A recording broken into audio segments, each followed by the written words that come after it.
I'm Debbie Reber, and welcome to the Doable Interview Series, where I interview cool, amazing, successful women and find out about their doable process and how they get things done. Today's interview is with one of my most favorite women on the planet and one of my personal mentors, Jess Weiner. Jess is considered this generation's go-to authority on all things girls, women, and confidence. She's a social entrepreneur, the CEO of Talk to Jess. She has over 20 years experience working as a speaker, as a writer, as an educator. She's the author of 2 best-selling books, and she's served as the Global Self-Esteem Ambassador for Dove for the last 10 years. She's currently an adjunct professor at USC's Annenberg School of Journalism, and she was recently named by Forbes as one of the 14 power women to follow on Twitter. I interviewed Jess for my book In Their Shoes, so I knew she was going to have a lot of great tips for you. So here she is.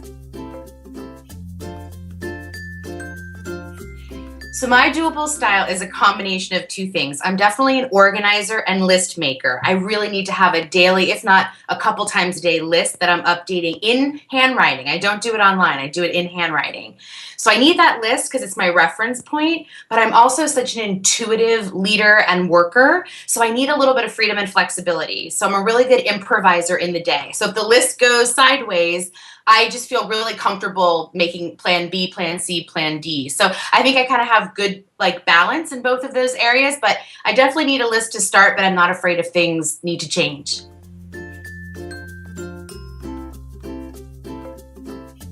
My attachment to the future is my biggest obstacle that stops me from getting things done, because while I'm a great dreamer, sometimes I can get so attached to what I think it's supposed to look like that I get kind of analysis paralysis. And sometimes if I'm finding myself procrastinating, it's because I'm future projecting way too much and I'm not just doing what's right in front of me to do.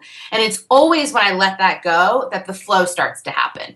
But if I get too attached to what I think it's supposed to look like, where I think I'm supposed to be, then I don't really pay attention to what's before me. And that's the real key for me. When I focus on what's before me, things just happen.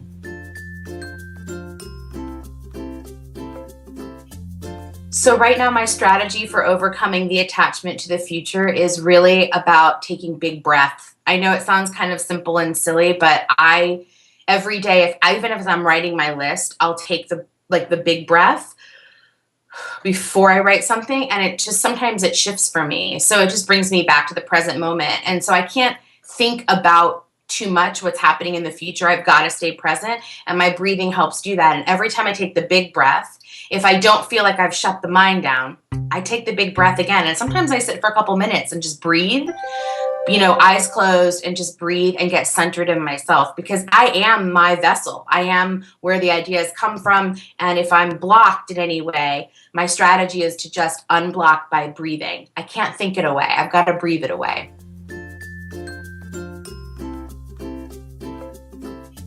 My self-discovery is my self-esteem. It is the pathway to knowing not just who I am and why I do things or how I do things, but I've really come to enjoy learning about me. I treat myself now as another person, and so I don't assume that I know everything. So some days my minds change, my mind changes, or I want to go after something different, a different passion emerges, and I don't know where it's come from. And instead of sort of fighting against that or worrying about it, I've just come to accept it like I'm meeting a stranger for the first time. And it's like that self-discovery, that gentility, that awareness is what fortifies me with confidence, because I'm on a journey, and I don't pretend to not be. It's a journey, and I will fall down and I will get back up. But the self-discovery of who I am and what I like, what I don't like, and watching myself change and grow, I've come to accept that more. And in that acceptance, anything is possible.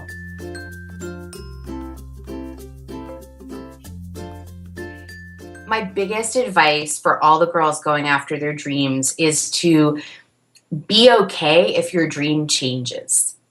Because so many girls I know, when they were little, maybe they were great at gymnastics, or they were fantastic in math, or they really loved acrobats or something, it's like they get a label attached to that dream, and they become that dream in their personality and their identity.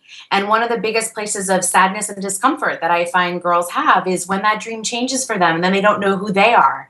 And it's not just girls, women feel this too, but I think especially for the girls out there, I would say, Dream big, dream boldly, and don't get attached to the dreams. The dreams are almost like signs to get you to the next place or to bring you on the journey of self discovery. They're not who you are. They're allowed to change. In fact, sometimes they have to change in order for the really good stuff to come up.